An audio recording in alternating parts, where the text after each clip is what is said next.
बाळ, फ्रीजमधून श्रीखंड काढ ना. आम्ही पूर्वी घरीच बनवायचो श्रीखंड. त्याची चवच वेगळी होती. आता काय सगळं रेडीमेड. आजी, हे श्रीखंड खाऊन बघ. आज तुझ्या आईनं घरीच बनवलं की काय?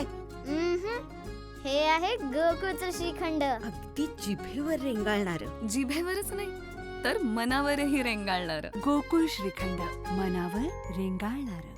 कणकवली नगरपंचायत निवडणुकीनंतर विषय समिती सभापती निवडीची सभा आयोजित करण्यात आली होती. यावेळी विषय समिती सभापती निवडीवरून सत्ताधारी आणि विरोधकांमध्ये जोरदार खडाजंगी झाली. हे कुठल्याही नगरपंचायत, नगरपालिका, महानगरपालिका प्रत्येक ठिकाणी स्थापनेमध्ये कंपल्सरी आहे. विषय समित्यांचा विषय फक्त नगरपंचायत आणि नगरपालिका.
पीठासीन अधिकारी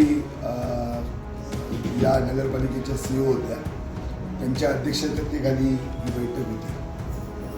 त्या बैठकीमध्ये समिती निवड ही जर त्या ठिकाणी सत्ताधाऱ्यांना आवश्यक असली, नेसेसरी होती, ती कंपल्सरी नव्हती आणि त्यामुळे त्या समित्या व्हाव्यात असं मत आमचं सत्ताधारी म्हणून नव्हतं. म्हणून तशा प्रकारचा आम्ही पत्रव्यवहार पीठासीन अधिकाऱ्यांशी केला. त्या बाबतीमध्ये सभागृहामध्ये मतदान झालं. मतदानामध्ये 9-9 अशी मतदान संख्या झाली. सर्व समान नगरसेवक, समान मतं पडली आणि त्यामुळे त्याच्यावर चिठ्ठीवरच त्या ठिकाणी तो निर्णय करावा लागला आणि त्या चिठ्ठीमध्ये, ईश्वर चिठ्ठीमध्ये चिठ्ठी सभापती निवड होऊ नये अशा पद्धतीची चिठ्ठी ही त्या ठिकाणी आली आणि त्यामुळे आता या नगरपालिकेमध्ये विषय समिती सभापती त्या ठिकाणी होणार नाही. फक्त स्थायी समिती त्या ठिकाणी जी आहे ती होणार आहे. स्थायी समितीमध्ये जास्तीत जास्त 5 सदस्य संख्या असली पाहिजे. त्याच्यामध्ये अध्यक्ष आणि उपाध्यक्ष हे 2 अधिकृत त्या ठिकाणी सदस्य आहेत.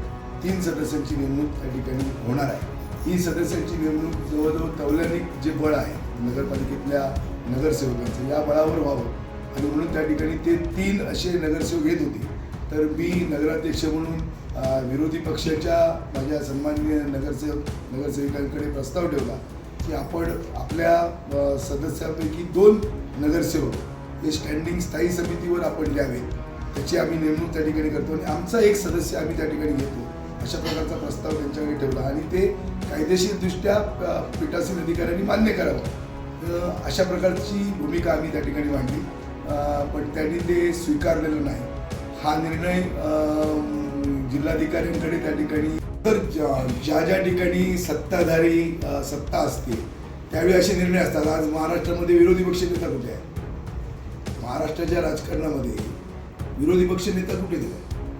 सत्ताधारी सत्तेची जी काही अधिकार आहेत, कायदा आहे, त्याचा वापर करून विरोधकांना सत्तेपासून कसं रोखता येईल हा प्रयत्न सगळ्या ठिकाणी होतो. माझ्या जिल्ह्यामध्ये कणकवलीमध्ये कदाचित हे पहिल्यांदाच घडलं असेल, पण माझ्या जिल्ह्यामध्ये अनेक नगरपालिकांमध्ये असे निर्णय त्या ठिकाणी झालेले आहेत. आपण त्याची माहिती घ्या.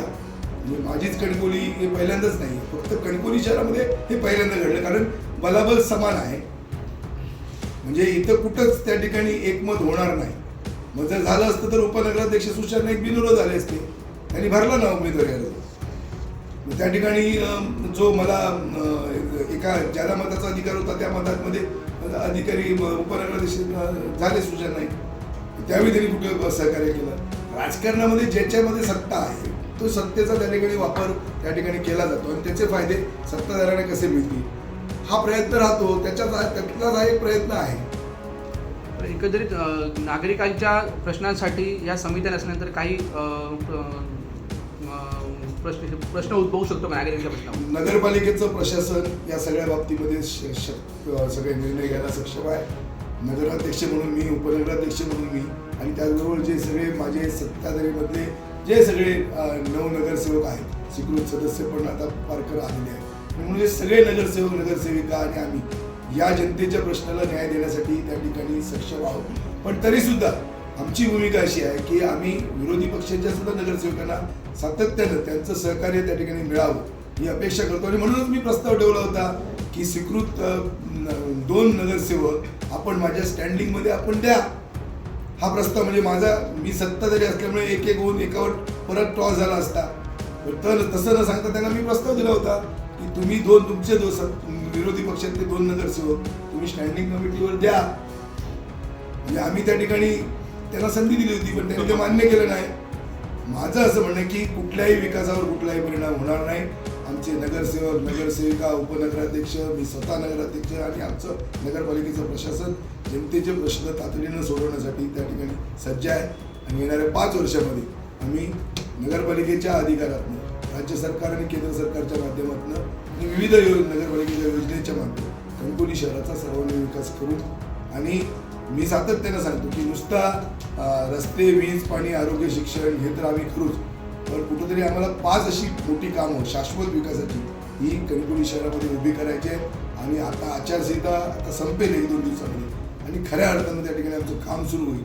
येणाऱ्या नगरपालिकेच्या सर्वसाधारण सभेमध्ये कणकवली शहराच्या सर्वांगीण विकासाचा सगळं जे चित्र आहे ते त्या ठिकाणी स्पष्ट होईल आणि खऱ्या अर्थानं या कणकवली शहराच्या विकासाला सुरुवात.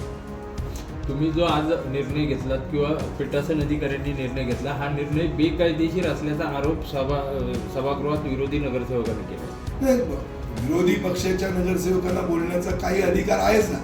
त्यांनी काय म्हणावं याच्यापेक्षा कायदा काय सांगतो किंवा सभागृहातलं बहुमत काय सांगतं आणि ईश्वर चिठ्ठी काय सांगतं हे ते त्याच्यामध्ये झालेलं नाही. ईश्वर चिठ्ठीमध्ये होणार समिती निवडायची नाही हा निर्णय झाला.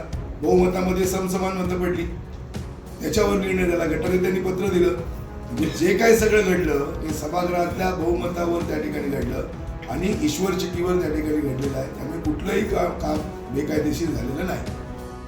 विशेष समित्या म्हणजे खरं म्हणजे तर जनतेने जे लोकप्रतिनिधी दिले यांना, त्या नगरसेवकांना वेगवेगळ्या कामाचा अनुभव यावा, जनतेचे प्रश्न घ्यावेत आणि ते सोडवण्यासाठी या विशेष समितीची रचना शासनाने केलेली आहे.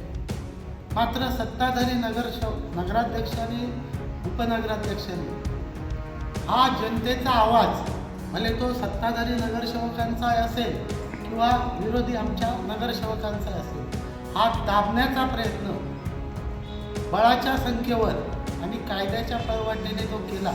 हा कणकवलीच्या इतिहासातला पहिला एक काळा दिवस आहे.